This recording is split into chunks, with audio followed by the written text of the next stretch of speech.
Global Series Championship.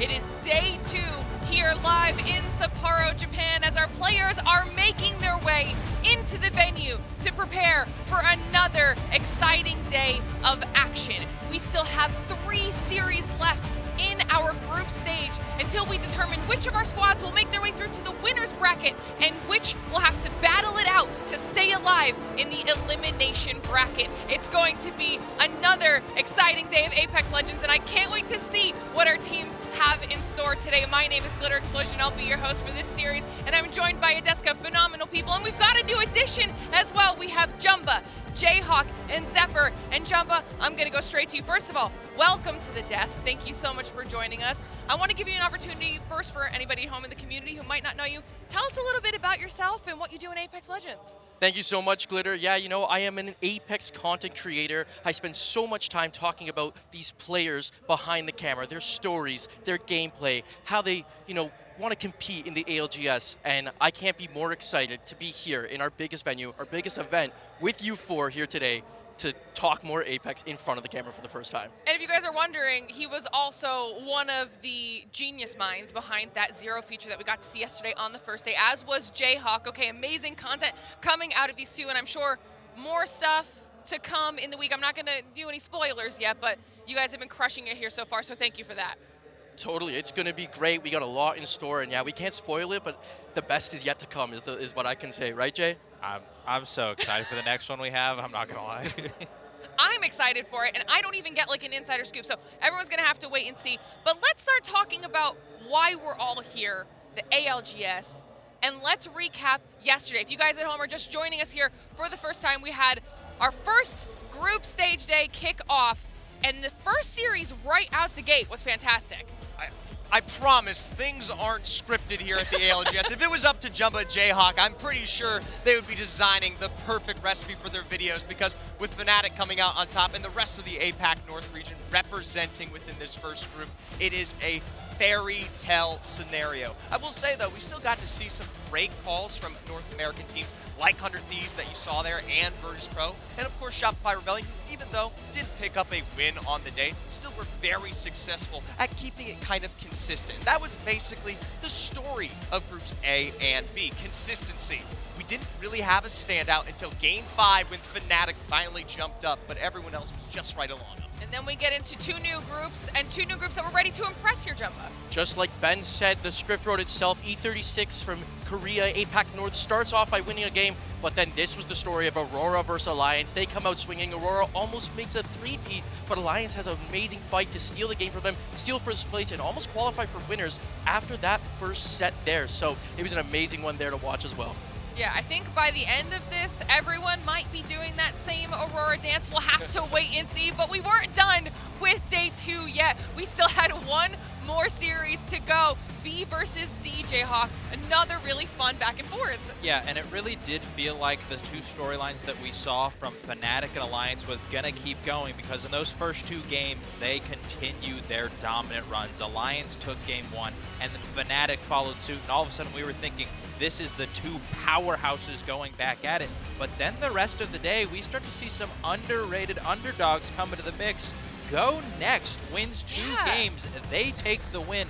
They're one of those teams that's always been a pretty solid EMEA contender. Can they elevate themselves to the next level here? And then enter Force 36. They actually had a really good set to start off the day.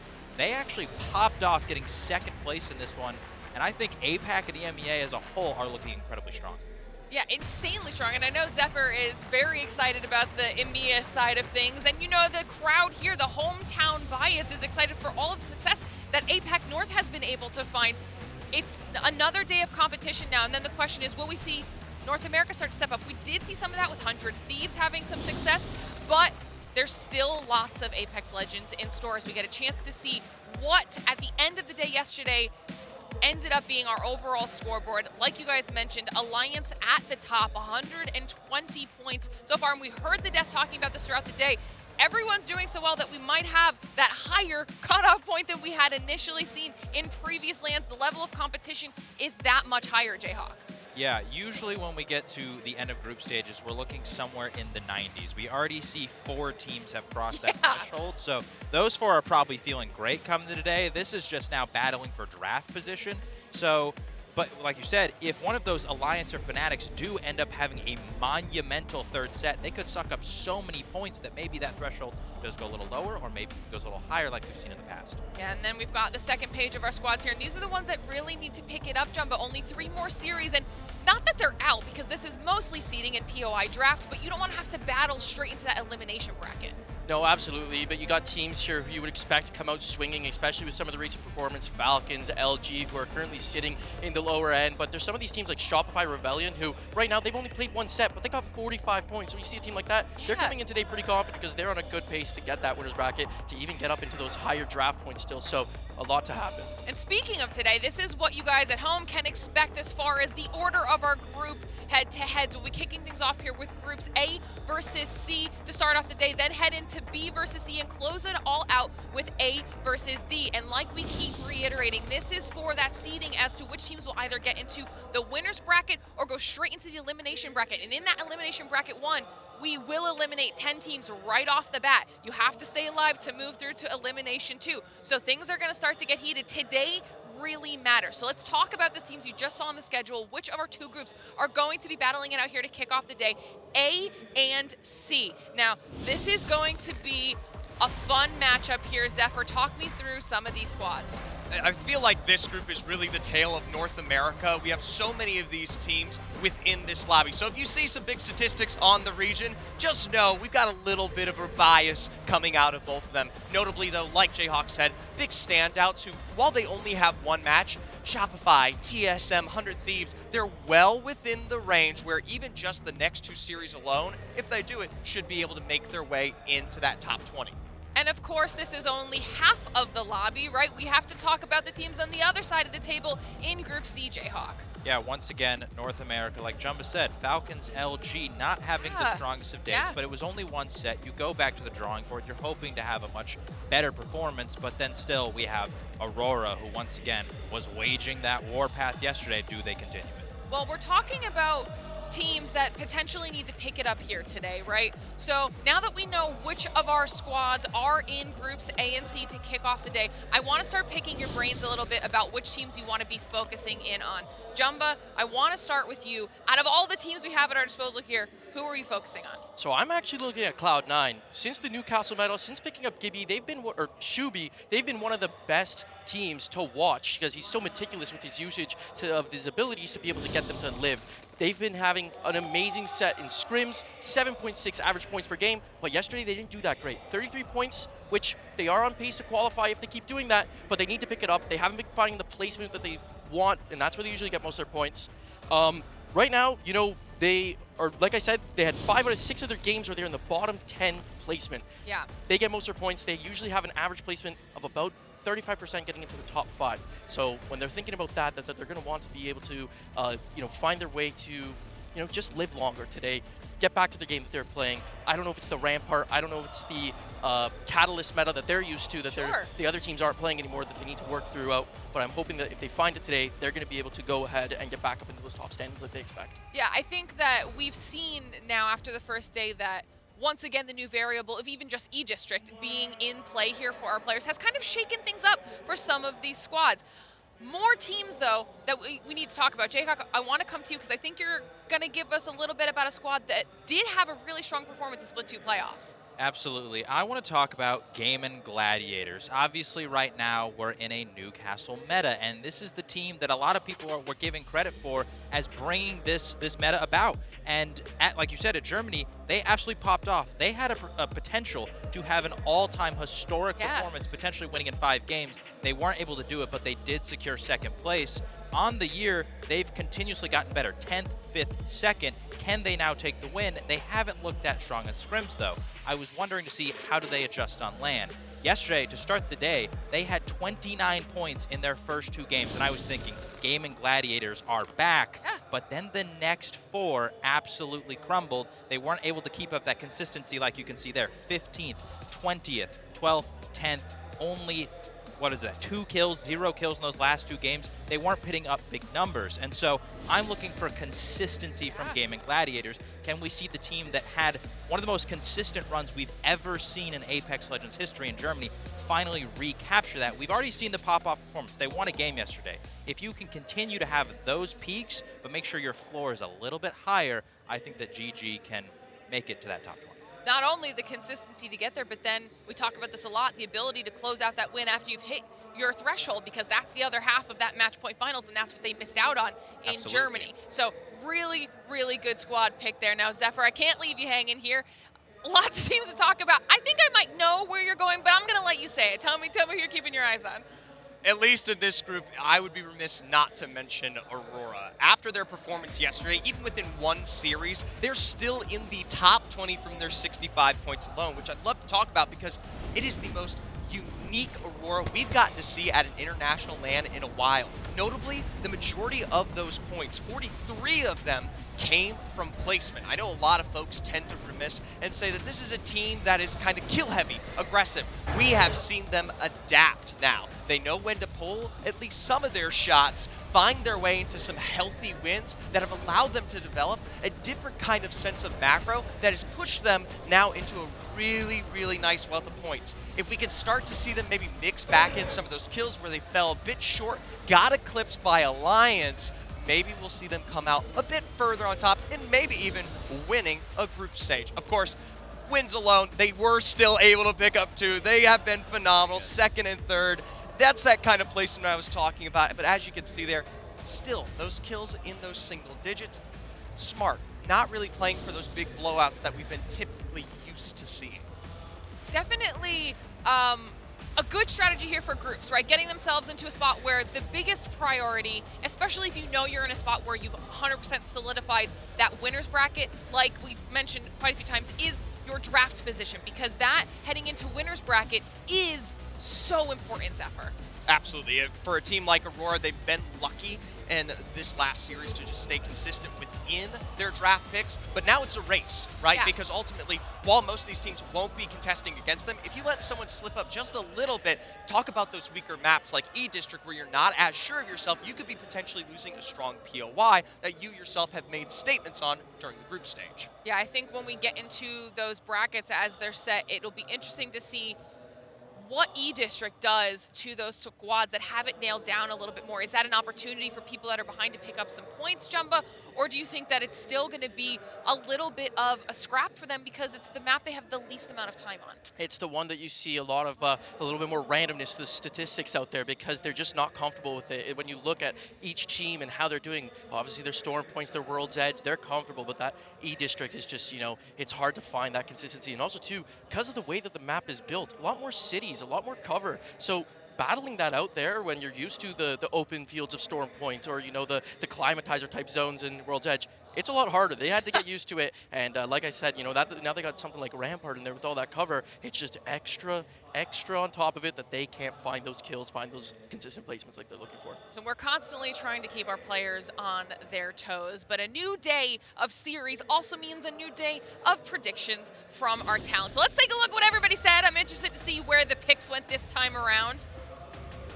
Think these might be the old picks. Let's talk about who you had in mind here, though, Jayhawk. I was actually going to go with Shopify Rebellion. Listen, I don't want to go out too much on a limb here, but I'm going to say this right now. I believe that Zainu currently is the individual best player in the game. I think that when it comes to his micro comms, when it comes to his ability to flex to any legend, I think that he could IGL if he wanted to. Obviously, he's not choosing to. MT's their IGL, but I really do think he has that level of potential. And I think that when you have him, the fragging capability of Koiful, and then the macro of MT, one of the best IGLs in the game, that trio, I think they're going to pop off today. We didn't see a win from them yesterday, like Zephyr mentioned, but I do think with the consistency they had, just a few more elite performances where they do close it out, I think Shopify can take it away.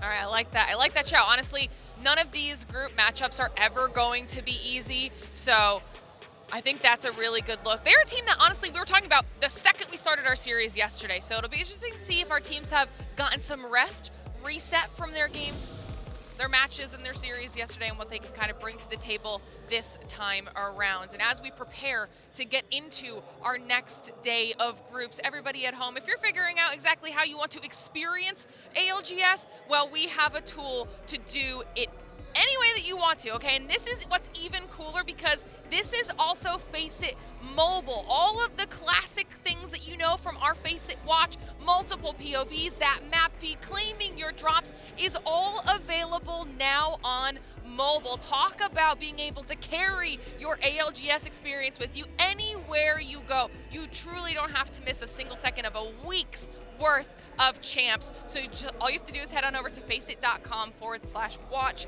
get everything downloaded on your mobile device.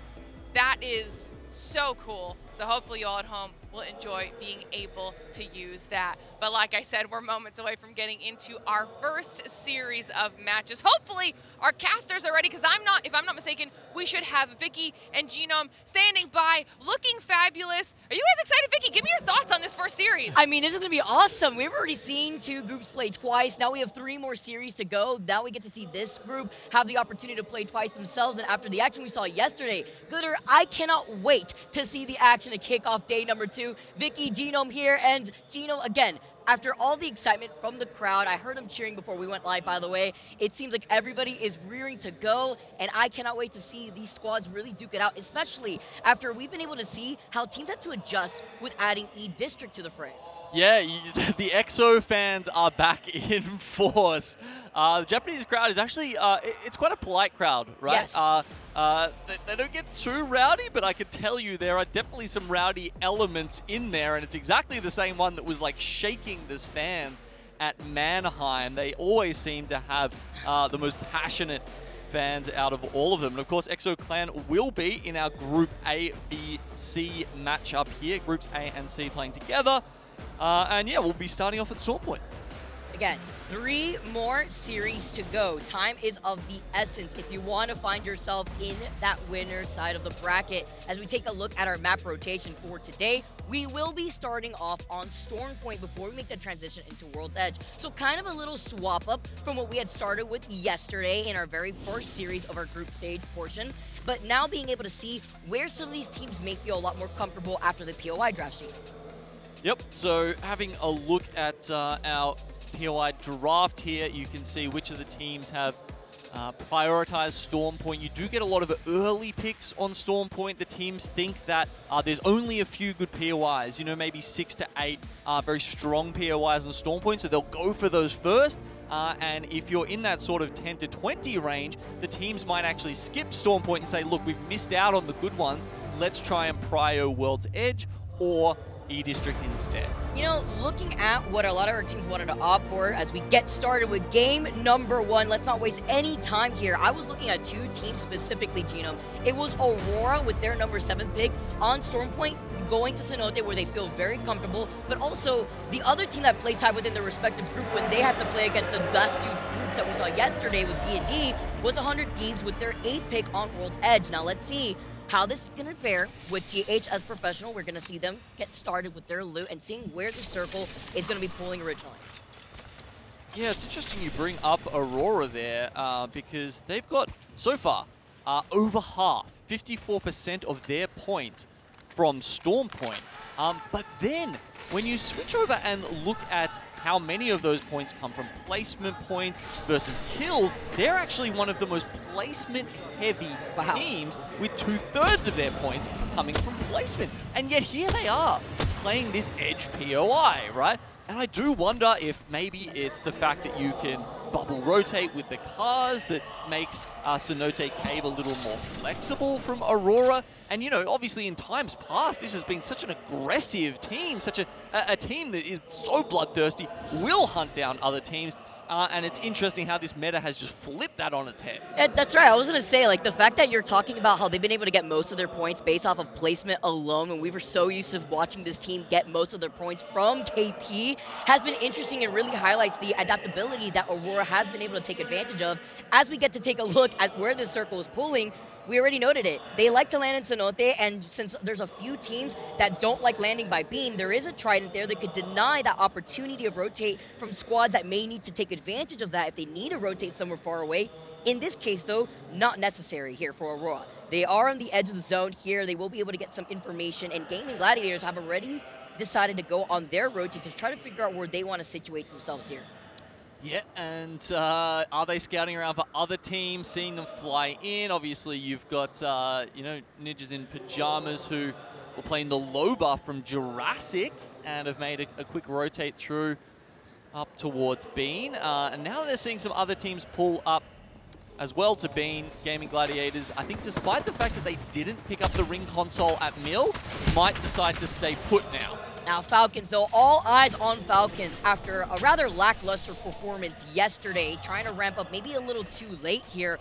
A lot to prove now going into day number 2, looking for an early engagement. Something that you could expect to with the circle pulling down south, maybe by being perhaps by that hilltop, but a lot of squads from the north side will find themselves congested there.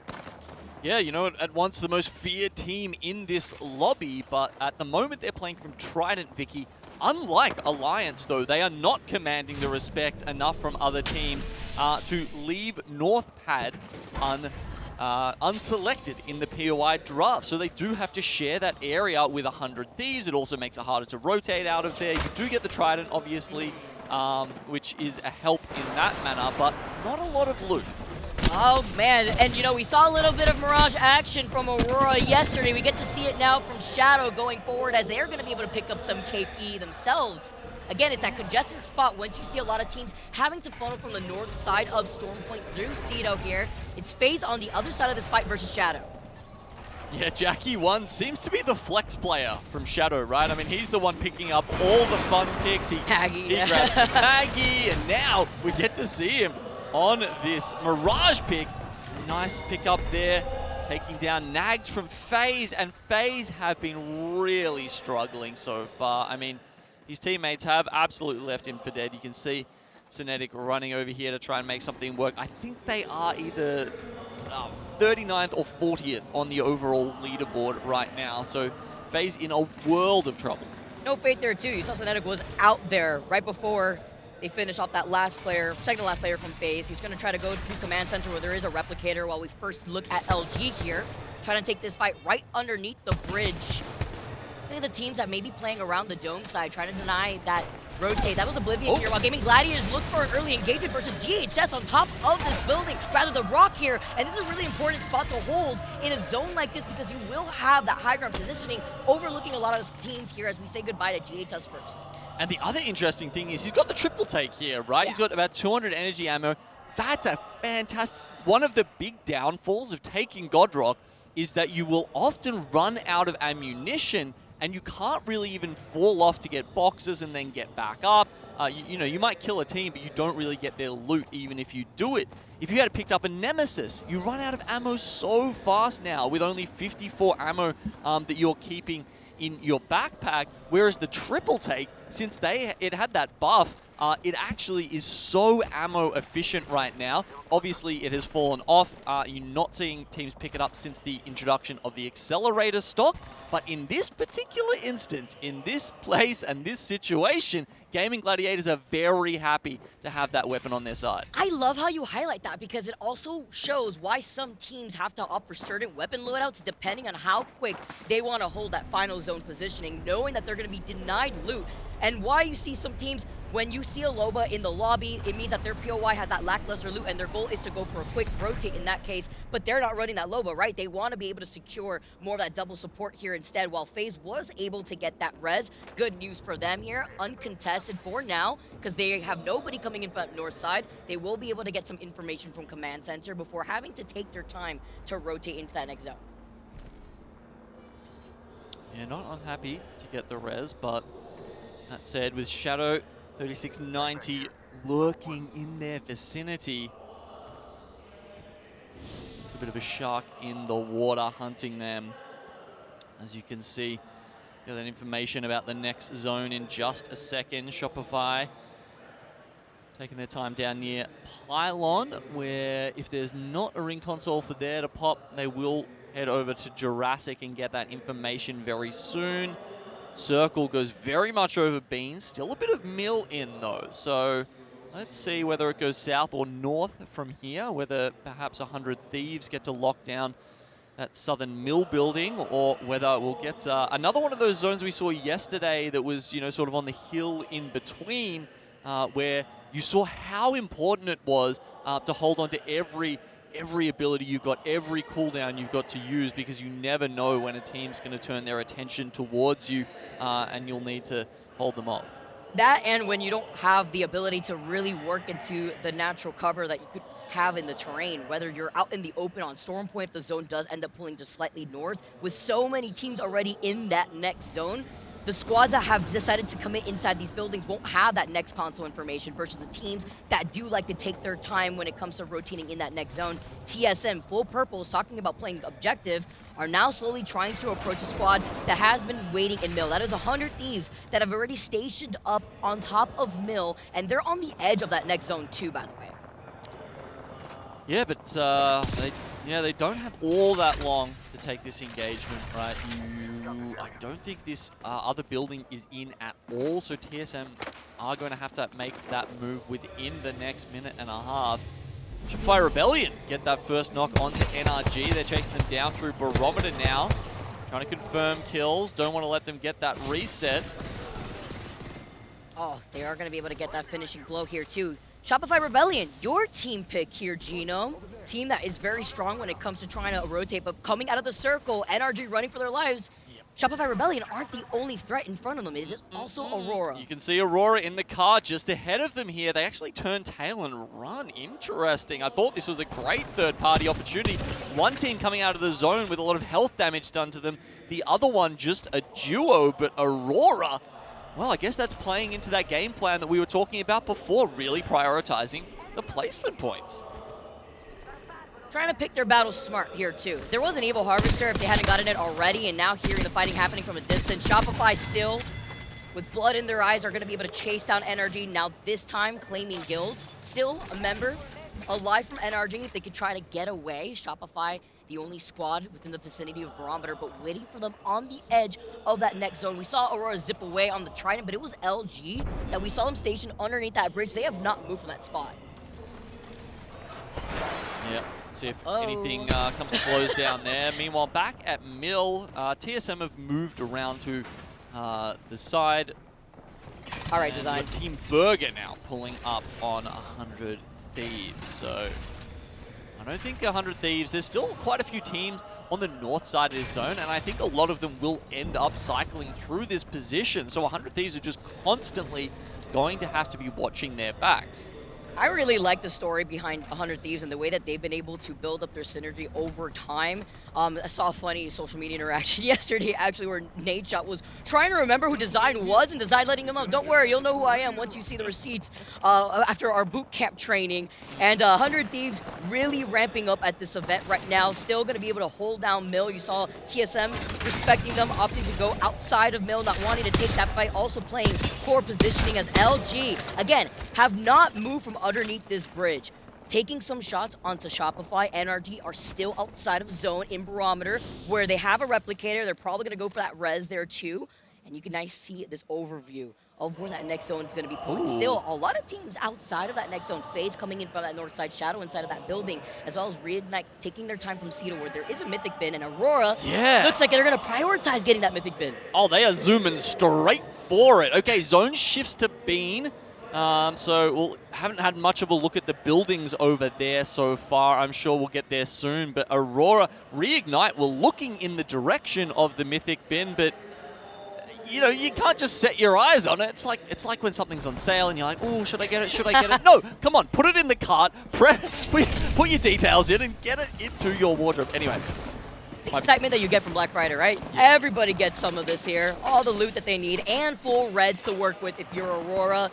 Uncontested with Reignite still in the distance, maybe trying to take some shots at them, but this is the high ground spot that we saw Gaming Gladiators hold fight off GHS to originally even situate themselves up here. And like you said, Genome, lacking on loot, because once you set up here, you're going to have to take some poke damage. You want to be able to build up that Evil Shield since you have denied yourself the opportunity to get any Evil Harvester, but you're also straight up banking on this since you don't have the ring console. This is going to be fascinating though, because looking at the ring, their spot in Godrock is like just on the cusp of it. So I don't know whether they're going to be in the next ring, or if they are, whether they'll have to sort of shimmy a bit further down the rock into an ugly position. Either way, they do have some kill potential, as all the other teams will have to start pushing in towards them in the next zone. So close, and 9 Impulse is able to get that knock with the nade. NRG looking to re-engage after coming out of the zone from Barometer onto Aurora after they had just gotten that mythic bid. They were falling incredibly low. They were able to fully reset. Marine's going to be able to back away for right now. Well, NRG have to traverse through this open ground over the water. No other team, though, within the vicinity to try to third-party this, so this is the isolated fight while we say bye to LG. Yeah, LG, another early exit for them. Seeing them that they're able to pick up some KP themselves. Shopify have not stopped, too, with Koipol getting another knock here with the Sheila. Zooming away on that Trident, though, a little bit risky when you can't find your own spot. You do know where that next zone's pulling, but so many other teams will be able to look at you. That's why we've been seeing the utilization over these Tridents. We have so much cover between the amp barriers, between the Newcastle mobile shield, the walls on top of that here too, and now you have the natural terrain to work on. Yeah, as we've seen in the stats before, literally thousands of them coming up in this tournament. Castle Walls phase. Creeping in on Noctum here. They managed to make the finals once. Can they do it again here in the biggest tournament of the year? Make it to Sunday of Champs. A little risky though, it's literally a standoff. This is something that we've been seeing constantly with this meta. The patient play before the bubbles go down, and there's a third party in the distance. Team Burger is waiting to strike right behind this fight. Let it rain with the Sheila. Say hello to my little friend right through the amp area, but you gotta look to your left. Now, as they're going to be able to trade off here, both knocks Team Burger coming for the third party. That's what we're looking at. Knock can get eliminated, and FaZe still trying to hide behind their own amp barriers. Yeah, but it's Team Burger trying to pull up and take advantage of the chaos here. Pricey pops off a couple of shots with the Mastiff, and FaZe go straight down. Burger say thank you very much. We'll take all 6 of those loot boxes, but they do need to be aware that Shadow is creeping up on behind them. Way needs to pop that bat before it's too late. You know, we have to take a second just to establish what's going on around you. I had to take a second with my breath because I almost fell down from the apple box looking at the third party waiting in the distance. Shadow has to now back away, noting that they have already mistimed that third party opportunity. Team Burger have been able to reset, and this circle is pulling right on top of C9 and Oblivion. Still see the poke potential here from Shadow. And I still, again, love that they're still trying to try out different compositions here with the Mirage or the Mad Magnet.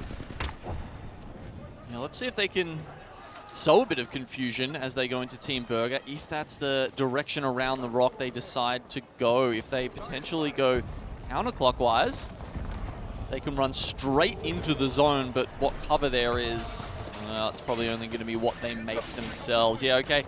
They decide to disengage from Team Burger, and we see Team Burger themselves taking the evac here to find a spot. Looks like they're heading towards August and Hungry in the armory. They realize it's taken, have to bubble out in the pier. There's not any cover there. Let's see if they can get the walls up in time. Remember, they just used their cat wall to stop Shadow 360 engaging on them. That's going to be extremely hard now, I'd say, for Team Burger to live in such a central position. That's why it's the Hail Mary coming out of an evac tower. You don't know where to go. You don't know where everybody is, and you're now in the line of sight of everybody. You're forced to use out the dome, just as we see Shopify doing the same exact thing on the edge of zone. So many other squads in the vicinity. 100 East trying to take that fight. Ninjas now trying to see if they could find some space, sharing the same building with Team Burger. Shadow eliminated on their approach. 100 Thieves as well after a great start. Obviously only playing the one series yesterday and picking up 50+ points. They do go down early in our first game here.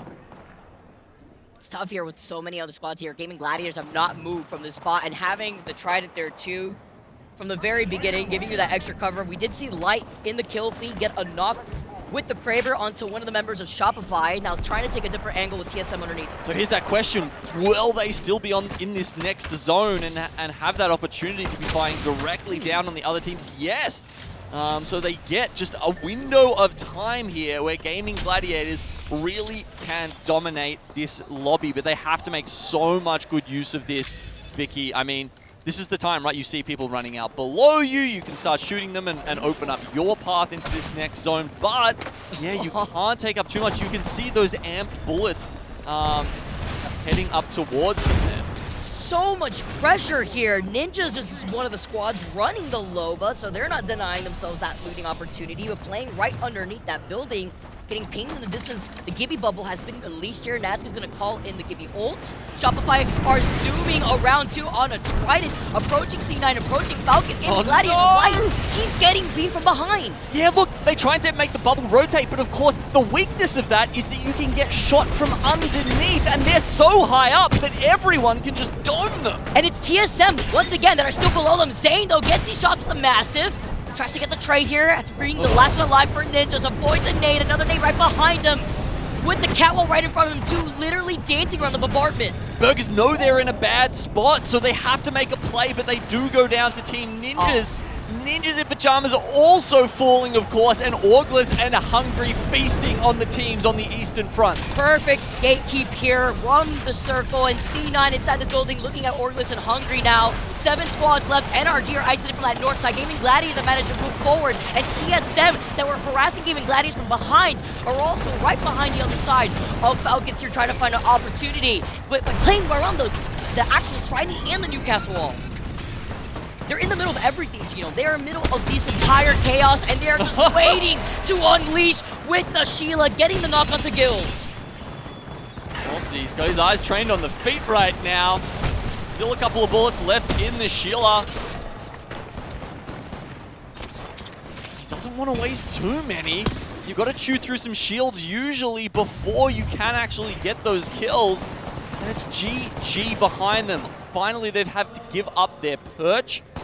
And it's actually NRG that have got a little bit more space on that northern side now. Cloud9, always so early to pick up good positions. It's what makes them such a good team right now. They're almost like the Moist of old, the MT-led hyper-rotate teams of old. I feel like they've really taken up that mantle in the ALGS ecosystem. And as such, they're in a great position in the building here. It's perfect too because they're one of the squads running the Catalyst, right? So they can bunker down, looking around after being able to take up that building very early, denying the opportunity for Organs to try to find a spot unless Organs tries to get on top of the roof after utilizing the evac originally just to get on top. That's going to be an engagement, but they can't try to overcommit because once that dome goes down, they have to decide whether they want to fully extend it on this, which will be the green light for Shopify to try to 3P this or even NRG.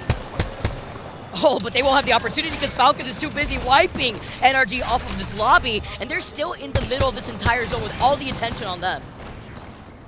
There's always a lot of attention, but the attention is coming mostly from inside the lobby. This time, as you say, all teams looking at Falcons on the middle. TSM decide to make their move up. They find a gap in the fence. Oh, quick reactions on the tacticals there from Shopify Rebellion do mean that Verhulst doesn't manage to get a knock. That was close. That would have been so important to get that initial knock too on the other side. Wasting a little bit of time, but also forcing themselves to create some space. If TSM could get an advantage right through these cracks, sneaky Verhulst is trying to find an angle. Oh my god, so many Gibby ults coming out. Auglis and Hungry, nice little spot on the top here. Probably going to have to be the last to fall down, but it looks like a lot of the teams are watching for this. It's the orchestra of Massive, the orchestra of the Gibby bombardment coming in. Orglis get eliminated, 5 squads left. Gaming Gladiators are trying to get the rest. Falcons now move up with the Massive, barrel shoving into the bodies of Gaming Gladiators here. TSM also move up, 4 squads left. This zone is non-existent. Falcons take out the Sheila. Zap is able to move up, taking a little bit of damage from the zone. Shopify Rebellion go down in the top 4 and Cloud9 do as well. The Sheila sings for Verhulst. And that's how you make a statement with TSM. Taking game number 1, the patient plays from Verhulst. The Sheila, honestly, watching the way that they were able to play with the Sheila and Scrim, I knew that we were in for a show. And you saw the difference between how TSM and how, or Verhulst and how Waltzy were using that ultimate, right, Vicky? I mean, Waltzy didn't have many left, and of course they probably had more angles to look for. We saw Verhulst was actually prioritizing the scout a little bit, using some of his ammo left there, and that meant when it got to those crucial endgame moments, he had plenty in the minigun left to spin up. That's so true, too, because you get that 50 back here as well once you're able to have that ultimate online, once you have that G7 and the built-in perk attached to it. Very nice start here for TSM, and that's with them playing underneath Gaming Gladiators from a very early portion of that first game. They knew that they had to share some of that space. Both teams were forced to move up. TSM at one point even considered trying to approach that zone from Mill side, where 100 Thieves were gatekeeping them, whereas TSM had wrapped around Mill, played underneath Gaming Gladiators, and then inched forward when a lot of these squads had collapsed in that final zone.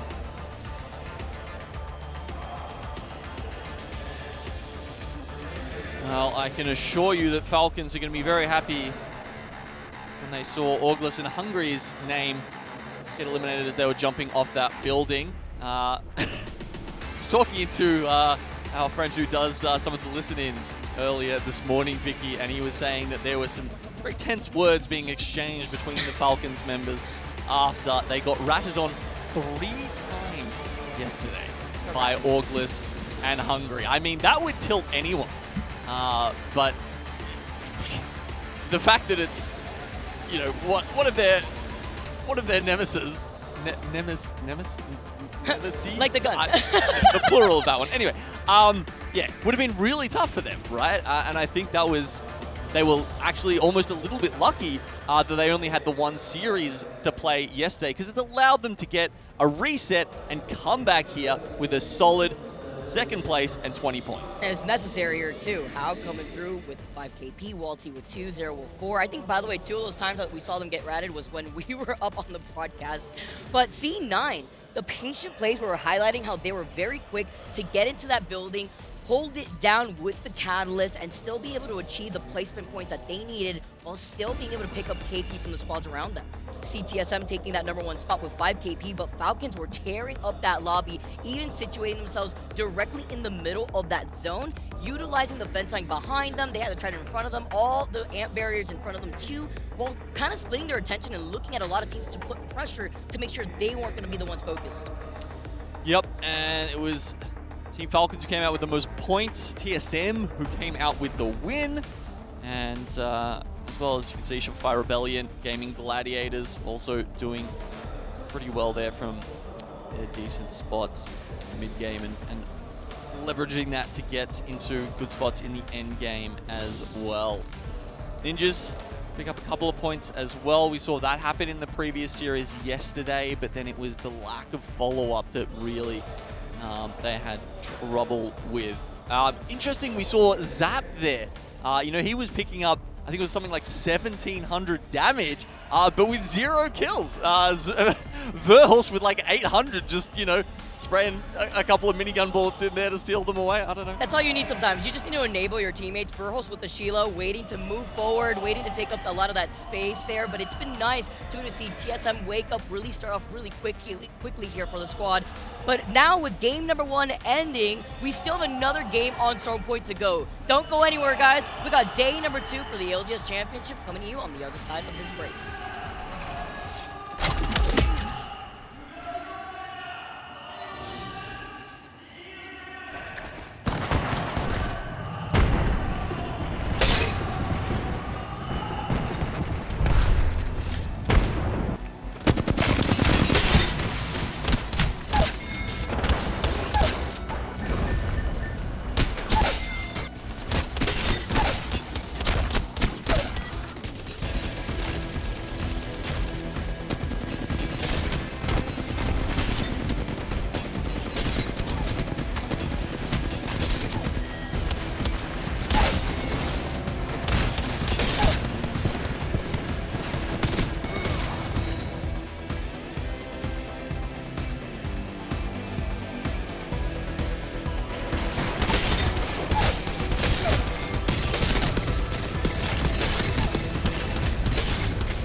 Herman Miller, the official chair of the Apex Legends Global Series.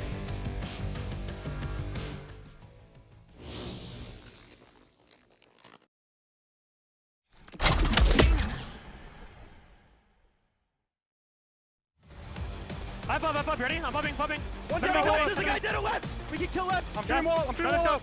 Give me one. Slow freeze kills. Break the wall on left! Break the wall. I'm batting. Yeah. We gotta kill up, Jack. I'm balling in this, I have to. Peek it over. Castle. Get it. One. I see. Fight. Let's go, Let's baby! fucking go! Let's go! Come on! Good shit. Love the pop-up, love the comms, and the game-winning moment for TSM to start our day off with a dub for game number 1. Look at these ice sculptures. It's so cold out here. My tropical blood can't handle it, but I can't handle all the excitement that I'm feeling going into the second day. Also, you can see in the very end moment right there how many tridents were like surrounding the crates. It looked like 2 or 3, and then you had a Newcastle wall in front of you. But specifically, I liked how organized those comms sounded. Being able to target, break this Newcastle barrier, break this ant matrix here, and then you're able to really focus and hone into what you need to prioritize in a zone as chaotic as this.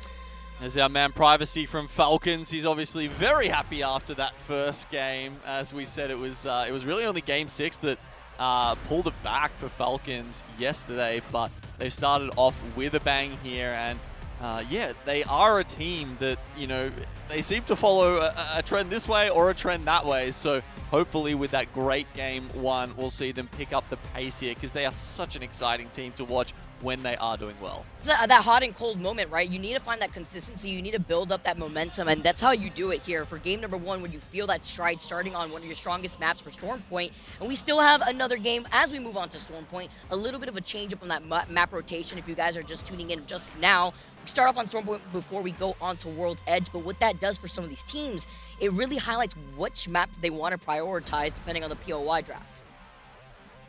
Yeah, and if we're thinking about which teams have prioritized it, TSM is one of them, right? Number 4 pick, Lightning Rod. They are able to grab, and of course with the way that works right now, you also get the Trident up there. No one's selected East Trail, so that can sometimes be a little bit of an issue if East Trail can take a path up top and you can actually challenge for the Trident. It's quite a close timing depending on who gets there first and who can try and get it. Other teams who prioed this, Exo Clan down at Pylon, GHS Professional actually, they're 15th seed. You know, a little rough for them, but they do get Down Beast as their first pick as well. Cool to see the pathing for a lot of these teams in that first game. Let's jump into some of the highlights that we actually got to see from that first game. And you mentioned how in the very beginning, Falcons being able to land on Trident, getting that Trident, being able to rotate as quickly as they could past z-o-o. Gaming Gladiators were the ones to start off the fight in that first game, immediately claiming King of the Hill on Pride Rock. And with the lackluster loot that they were inevitably going to have while holding that position, they were still able to put a lot of pressure down to the teams below them. This was an interesting fight with FaZe Clan here, and you can see some of the issues that they had. I mean, the shield is such an important part of this fight, actually gets caught behind their own mobile shield, and therefore is doing no damage. You also know they had the rampart wall set up. That's a great place to be. But the other teams are learning how they have to swing in a sort of perpendicular fashion. You need to get around there quick to make sure that you're not losing time and health to those ant barriers when you can't fire back. Yeah, it's actually insane to see how they've been able to adjust around that too, especially at the very end when so many teams were even taking the risk onto trying to go in for an early rotate. Once the cat walls went down, once the domes were no longer present, where do you go here? It was a difficult situation for Zane too before he was inevitably gate kept after that cat wall went down, but Falcons had made their own cover like we keep highlighting. Between the Tridents, between the fence line behind them, the crates in front of them, they were smack dab in the middle of a lot of squads, but there was no angle for the back teams to really focus onto them because every team was trying to take their own makeshift cover. Oh, I love this. The peekaboo with the Sheila right through the fence too. Actually, I thought it was the other teams. The bubble actually came down a second later. It was actually Reps' mobile shield that stuffed him there. because he was getting shots in until Reps' mobile shield crept in and actually cut off the Sheila stream. It really be some of your own, all right? But you gotta make do with this. TSM were able to jump around the trident, get the finishing blow. Yes, it was Falcons, though, that had way more KP in that first game. TSM with that dub. It's been fantastic here in Sapporo. We've been able to be here for a few days already, getting adjusted to the time zone, seeing how our players have been able to adjust themselves with the weather and such. Yeah, I was about to say, the time zone's not the only thing that needs adjusting in Sapporo, is it? I mean, we were basically coming out to the arena in a blizzard this morning. I've never seen that much snow in my life. I mean, you're telling me, right? I'm like hibernating out here with my reptilian blood. But while we've been adjusted and the players have really been enjoying themselves here in the beautiful city of Sapporo, let's see how they feel about being in this awesome city.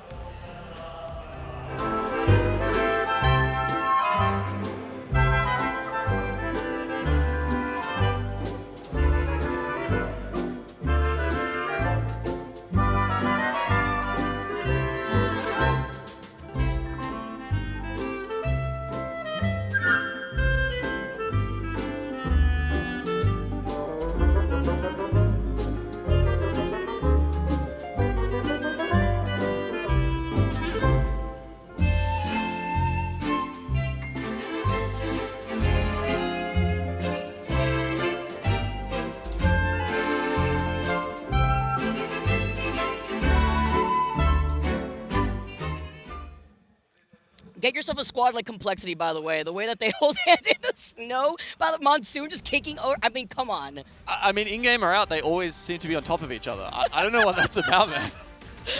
Hey, yo. Vibes. Maybe Good that's vibes. where they get the boost, actually, the synergy boost out here, too. But I love it. I love being able to watch how our players have adjusted to the climate, how they've been having fun in the snow. I walked out this morning, and I was absolutely freezing, but it's almost like literally a winter wonderland, right? You don't really get to see this I mean, personally, for me, I don't get to see it very often. Snow felt so crunchy and soft, and it really woke me up in preparation to the action that we were going to be able to see today. Yeah, the players are cold coming into the venue, but you better hope they're not by the time they jump on those PCs. I was actually having a walk around, behind them, just as they were getting ready. Most of them, have lined up a TDM with one of the other teams, and it's actually fascinating watching that and thinking, I saw one of them. It was like 20 to 50 or something. Imagine going into the game after just getting demolished in a TDM and being on that kind of. That kind of the mental tilt? plane. Yeah, well, it genuinely would take, quite a lot of mental resilience to be able to, just put that behind you and be like, no, we've got this, stick to our game plan, and believe in yourself. And that's why Eagle could act as a double-edged sword too, right? Because you have to know when to let go in a moment like this and when to lock in when you're on this stage. You got to get rid of those nerves, especially if you're one of our players that are a first-time LAN goer. And it's hard, especially when you're a young player trying to get through that mindset too. As we get started, everyone, thank you so much for your patience. We're getting match number 2 started on Storm Point, and everybody is ready to go. Let's go. Here we go. Storm Point for game number 2. After Storm Point, we will be making that transition onto World's Edge and then ending up our group series with E-District, which we've seen some sentiment about from some of our squads online. Yeah, I think I've seen mixed sentiments from teams, if I'm being honest. No, genuinely though, I think some are fans, some are not, some take a little longer to adapt to things. I mean, if you're looking at the sort of features of the map, it can be, there's some pretty tight choke points in E-District. They're maybe not quite as flexible as other maps. You can't necessarily fly over a lot of those buildings.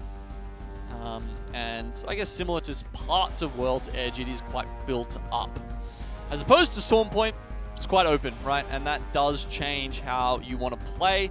I have to check out those legend stats at some point, but I would have thought there might be even slightly more catalyst towards Storm Point because, you need the catwall allows for long rotations through empty space, whereas you can rely more on Newcastle and Gibby to make the micro rotations with their abilities. I guess it really comes down to you having that guaranteed trident there where you could really take advantage of having that on your rotate, having the dome to protect yourself just in case, because at that point, you're making that Trident not only have cover for you use it for cover rather, but you're also allowing it to help you with those rotates that the Catwall otherwise would have also. Yeah, no, that's yeah, it's a very good point, Vicky. It really does allow for those sort of mid to long range rotates. I mean, we saw Aurora using it to great effect last game, zipping around, looking for third parties, going to the Mythic bin, and then you know, finding their way a little bit further into the late game as well. So we are switching up the zones. That's nice. Getting a little bit of variety here. This one will be going towards mid-map. We saw one go to Cascade Falls, maybe even south yesterday, I believe it was. I guess this one could go in a sort of similar spot, but perhaps it goes further up as well. Shopify Rebellion, Zero Tenacity we haven't seen a lot of. They actually get quite good priority to this zone. If they can get down there quickly, they might be able to nab the Evo Harvester, quickly scan that survey beacon, and then find a building to sit in. It was that chaotic end zone where it kind of ended on that uphill where that support bin close to Zero Tenacity is currently rotating towards, and there's a lot of open space, but it's even better for the teams that do like to rotate quickly, like C9 actually in this case, approaching those same buildings where they can kind of set up shop for now and deny a lot of that space from the squads that are running the Catalyst. I do want to bunker down, and with the Evo Harvester right there too, you can try to deny that opportunity from other squads that haven't rotated there to be able to pick that up for their own Evo shields. How many squads already on that rotate actually? Knock them, reignite, now moving forward. Teams that do like to take their time, though, 100 Thieves. Now finally rotating out of North Pad. Falcons also on the approach through Cascade Falls. C9, this is the building that I was talking about before, though. And again, a very similar style to their approach like we saw in game number 1. Yeah, wow, this just got very congested very quickly. 5 teams pull up in the space of about 20 seconds there. Noctum, August and Hungry, Cloud9, Reignite, LG have all gone into the south portion of mid-map and are distributing themselves amongst those buildings. Now, in the case we see this zone give us whiplash like we saw yesterday a few times, if this does end up pulling more south, the teams that will have to funnel into that open area from that high ground hilltop will be in the line of sight of the teams that have already found themselves inside the southern buildings like we saw C9 in originally. Look how many squads are already off of the side buildings once you leave Cascade Falls. Yep, Game Gladiators are hoping to get in there, but I'm not sure they'll quite make it. See, even Falcons, who were zooming in on the Trident, have decided that might be a little bit too tough to get there quickly, and coming from Trident, they actually don't get the ring console. You know, they don't get it at all. So they have to go towards Command Center, and by the time they get there, as you can see, you know, most teams are going to have this done already. Yeah, especially with that ring console being right there too, trying to get that information while even Gladiators are in the line of sight of LG, taking up a lot of space. You can see the Sheila in the distance. Funk taking a different off angle, not letting them poke, even as they try to hide behind that Trident, bringing a lot of attention, because with the amount of squads that we know are right behind LG, yeah, I was going to say, you could expect some squads to even poke at them from behind. Yeah, I think that's GG. They are out of there. A lot of the times you'll rotate as far as you can with one bubble, then you'll just find a spot, sit in it, wait for that cooldown to come back up, and go again. I mean, bubble, it has basically a 50% uptime, regardless of which perk you've got. It'll either be, you know, 12 seconds or 16 seconds. Well, let's have a look at Falcons and hear what they're doing on top of the lobby right now. Are you close? I don't know. I'll keep up. I'm bumming here. I got stuck. I'm backing up. They're running. Give me. We can fight them. I wasted my wall. Okay.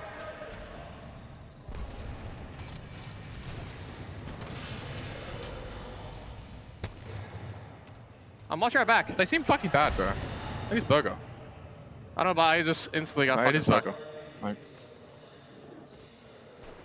Give me in car. Crack them. That's our car, no? Oh, Yes. I'm here. None peek this. Close. Go left. Nade. I can bob up. Yeah. 30 on one. Okay. I'm peeking. One far left. That's a good heady. 80. I'm selling. Chilling. Selling as well. I'm going around left, I think. I'm gonna go around left. I'm playing far left, okay? Goodbye, so. I might be getting an angle on the Gibby, I think. Yeah, you can. Give me those. He's on here. You're He's behind the crack. He's cracked in the back. I'm Here. walking forward. 5 and 4. Walking forward, they're leaving. Right. Yeah, they are. They're backed out. They're running back. I'm selling. Flash Gibby. Give me sauce. Running. Big door. Big door. I'm walking up. Gibby's cracked. Gibby's cracked on right. Blind box. They're going. No angle. No angle. Fucking zip link. Yeah, there. Just leave them. Leave them. Alright. Chilling. We might get married. We might get married. Yeah, Keg needs that. Alright, take my fucking car. Well, it's the great escape from Team Burger as they escape the clutches of the Falcons. And some other teams getting pretty close to each other. But, I mean, one of the things that struck me there, Vicky, was that Hal and Walty are so good at finding aggressive ways to look at other teams. But this meta is forcing them to slow down. You saw how they had to have a slow approach, put up rampart walls. You have to be wary of another team throwing a bubble on you and inting you, right? And so it does feel like some of the big strengths of Falcon have been taken away from them in this meta. Sometimes you're forced to play apprehensive, right? You don't want to overextend too, but you're trying to find a different angle. You heard the comms. They felt very confident. They were even asking, these guys are bad. This is fully set at this point. But Burger was able to get away. You can't obviously chase a team up a zip here too. Woo! And 100 Thieves were behind them the entire time. Falcons are out of there. 100 Thieves showing presence while Team Burger is still in the high ground. Oh my god, I wish I had the 3D goggles on right then. We had that amazing shot from our observers as the car zooms towards us. I would be like, whoa. They went straight left field too.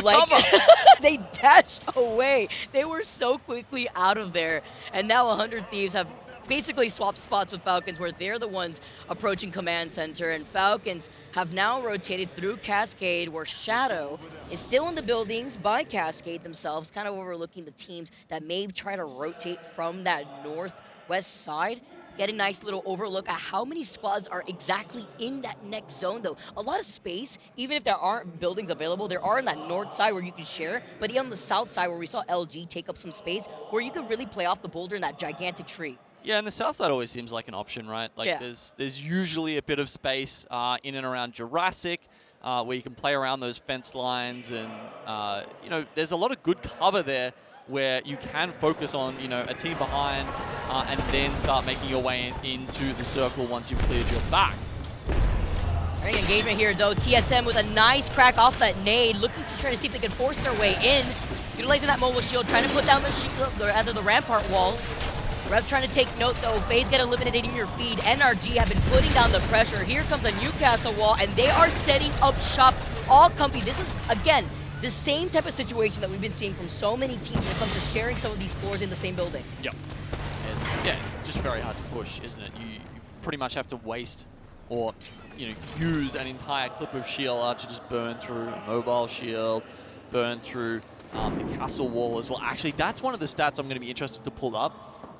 Is the Newcastle level 4 perk, and whether you go for the energized wall to get shields back or to increase the health of your castle wall so that it's harder for other teams to push through you with the shield. Yeah, because it's going to take them just a little bit longer there. I do like that approach here with Aurora fully red Evos. The bombardment has been called on top of them. They're stuck in the middle with Falcons right behind them, Gaming Gladiators right in front of them, playing by the choke, trying to gatekeep the squads coming in from the south side. So Gaming may not have to be able to look at Aurora because LG may just do it for them, while Gaming's focused on trying to gatekeep ExoClan. Yeah, they've been sneaking around. This is exactly the spot we were just talking about. Broken wall that separates Jurassic from mid-map. Swinny, they've only managed to pick up 1 point in his first game and a half, I suppose. And Oblivion are also looking on at this from the south side. If they engage too hard, Aurora is right on the other side, near the river as well, and they're going to be happy to pull up, cause even further chaos. Oblivion goes for a very forward slam here.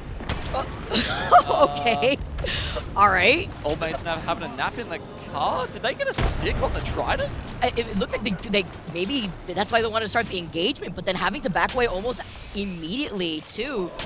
Not really liking the situation that they would have put themselves in with Gaming Gladiators forced to back away. They're split up too because they lost one of their members. So playing completely isolated where there is a replicator still in zone by Jurassic. Hopefully they're able to reset, but even better for Oblivion to have taken up that same choke that we saw Gaming Gladiators sit in. Zero Tenacity also now in the tunnel behind EXO, so it's going from, you know, it's gone from a sandwich to a club sandwich at this point, which is adding layers to it. Team Burger, looks like they've taken an evac in towards the river as well. Just gone over the heads of Team Ninjas in pajamas that we're watching right now. You look at the Sheila in just one wrong way, just for a split second too long, you find yourself getting absolutely deleted. Gonna be able to back away. Not trying to give up space, but just at least trying to put on some pressure with TSM still underneath. Reignite. Falcons on the edge of that zone, still looking at Aurora. LG have not moved from their spot too, still playing off that south side that you mentioned, Genome, where there is that assault bin. But this zone is still shifting completely down to the south side, where we still had a lot of teams trying to bank to see if it was going to actually shift over to the west by those buildings when you exit Cascade. Yeah, if you just noticed at the top of your screen, Falcons get the respawn onto Zero. That was like directly in the middle of the zone, by the way. Of everybody. But they're so busy right now looking at each other. They're just still inside that building. TSM still within the building for Ignite. Burger now making an appearance in Shadow. Getting that initial knock onto Bambino. They're going to start the engagement, utilizing the Mirage. Oh, here comes the EVA 8-2. Gets another knock, and an isolated fight with the bubble helping them out too.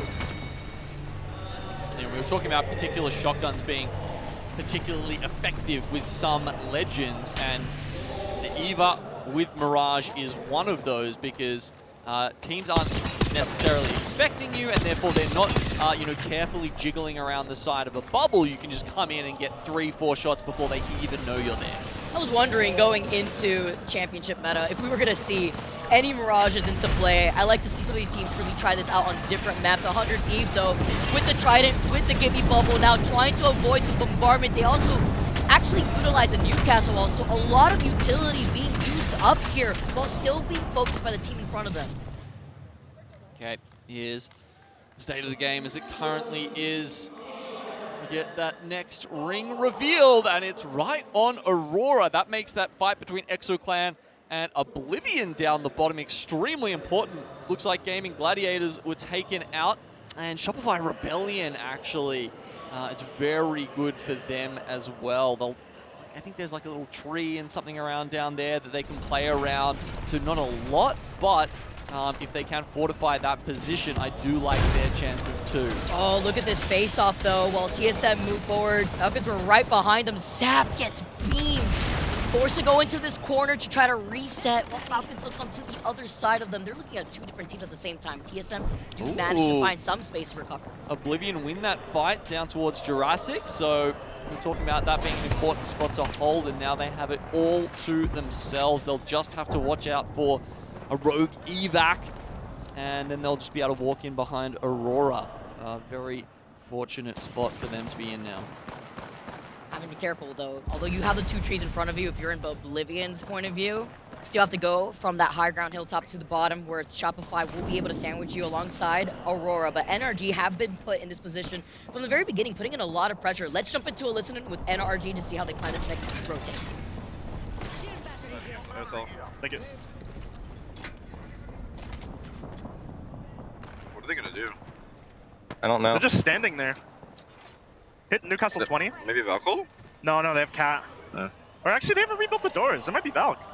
No, they're Cat. No, they're Cat. Yeah, the Cat is still there. They're gonna go low ground probably. You're gonna walk out? Yeah, I see him low ground. Yeah, they're running forward on Rocker here. I'm walking forward over there. Give me ulting us. We need to go around. Go forward. Bag it, Going forward. Car on us. Grab a purple armor, Guild. Yep.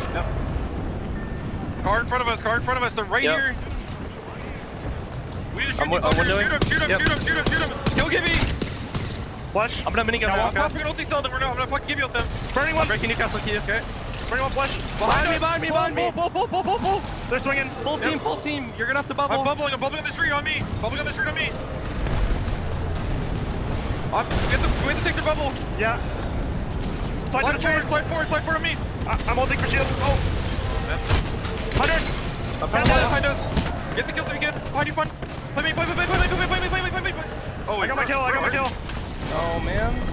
While NRG was focused on utilizing the Sheila through the cat, while C9 came up from right behind them, got the initial knock with the Nemesis, and then they got sandwiched. Ordnance and Hungry cleaning up the scraps of what was left from C9. Falcons also engaging, dancing around a double, giving bubble, not to get eliminated your feeds. Hal gets the next knock, and it was Ninjas that fall next. 9 squads left of Falcons.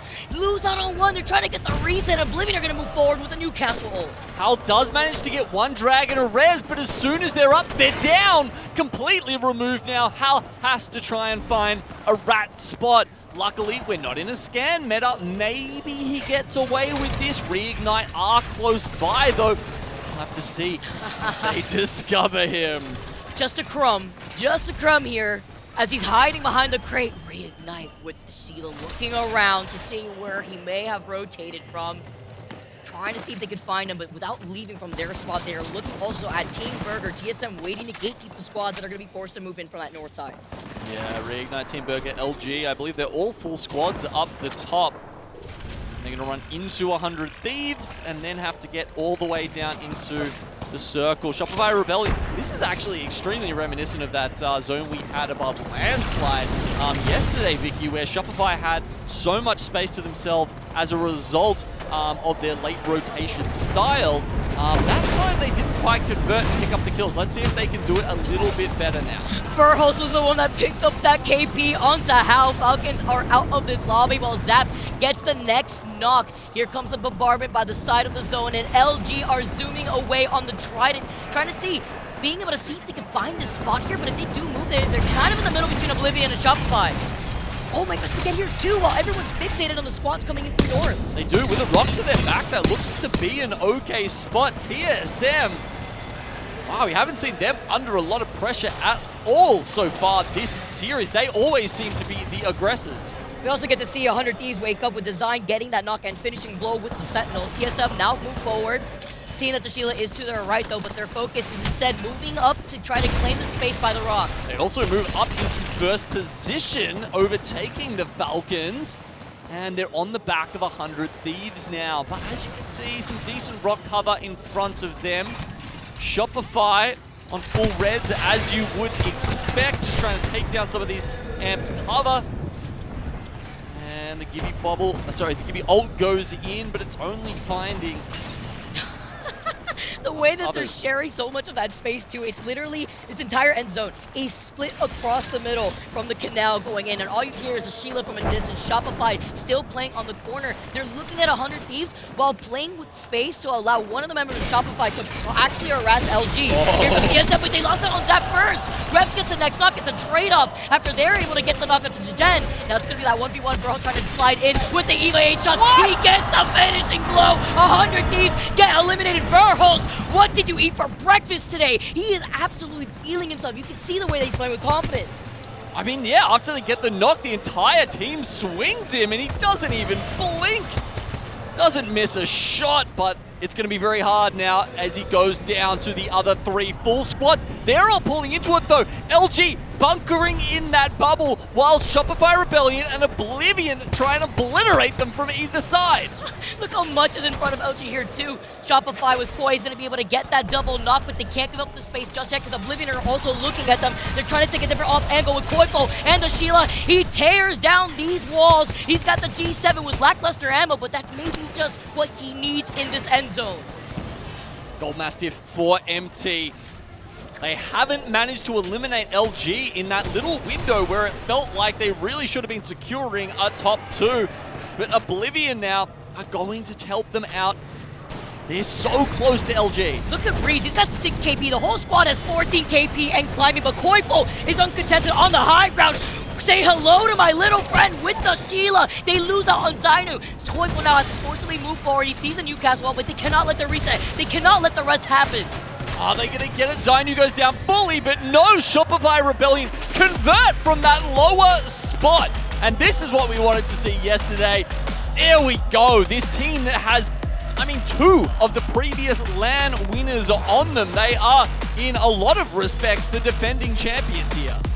Poipo went crazy with that Sheila at the end. He was able to pick up a total of 6 KP. You saw the mini pop-off too from Shopify. Beautiful timing. Even when they were getting the 2 knocks onto LG right below Oblivion, they knew that they couldn't contest with Oblivion being right in front of them. They didn't want to give up some of that space until they found that opportunity. Oh my, 7,000 damage from the team in a single game. I mean, yeah, they just had so much of that zone to themselves down south.